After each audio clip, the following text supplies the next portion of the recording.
Hi everyone, this is Dave from Geekanoids, and this is my review of the Leetgion Hellion gaming mouse from a company that you'll probably better know as Thermaltake. This is their entry into the mouse market. We get a little sneak view through this window here, and it's just beautifully presented.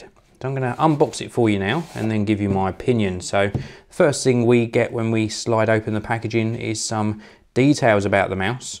We've got the various buttons and wheel configuration here, some of the specifications, and we do get light feedback as well. We've got on-the-fly DPI adjustment up to 5000 DPI and some lights which tell us what resolution we're running the mouse at.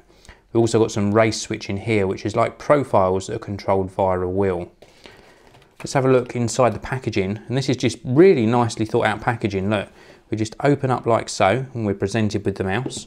We take this top cover off, and then as we take the mouse out we can just pop our thumb in here and lift the whole bottom of the packaging out of the way, and we are in to the mouse. Let's get this out and have a look. Really nicely presented.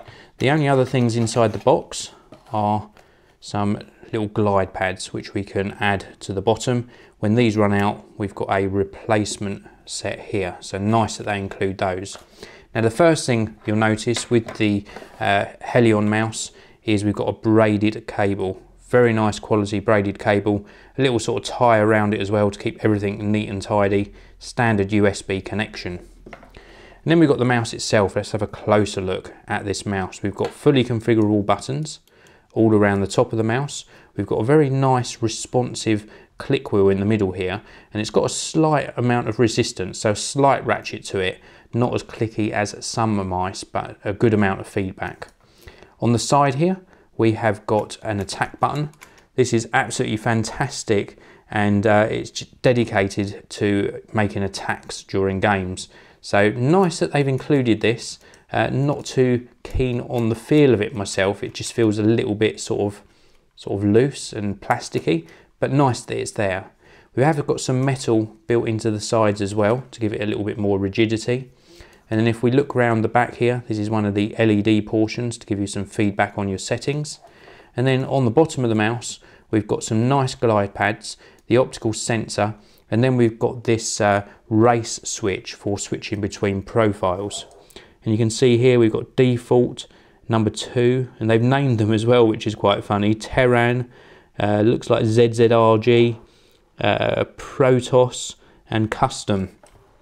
And we switch this round to change profiles. There's a little sort of arrow portion just in here, and it's wherever this is pointing to as to which profile you've selected. So that's nice, and it works very well.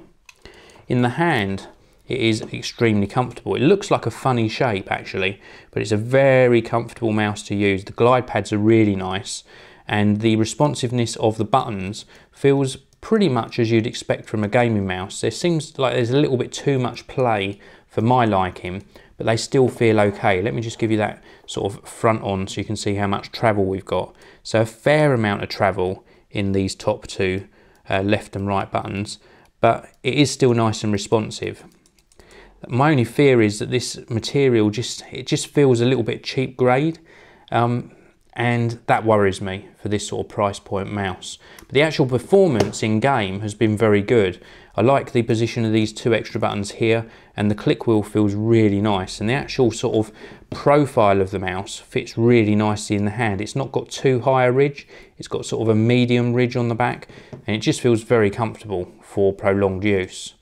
Now the price of the Leetgion Hellion gaming mouse is £60 in the UK, $72 in the US. That's a fair price to ask for a mouse of this price point. I just would have liked to have seen maybe some better quality materials used on this top sort of surface of the mouse.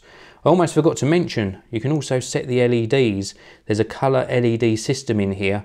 A little bit of a gimmick, but you have got full 16.7 million colour support on the LEDs. So nice little touch, but just overall a mediocre sort of delivery on the first mouse that I've tried from Thermaltake, now branded as Leetgion Hellion.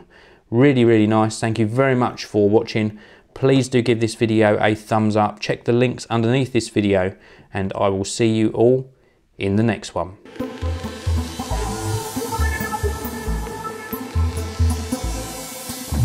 Bye.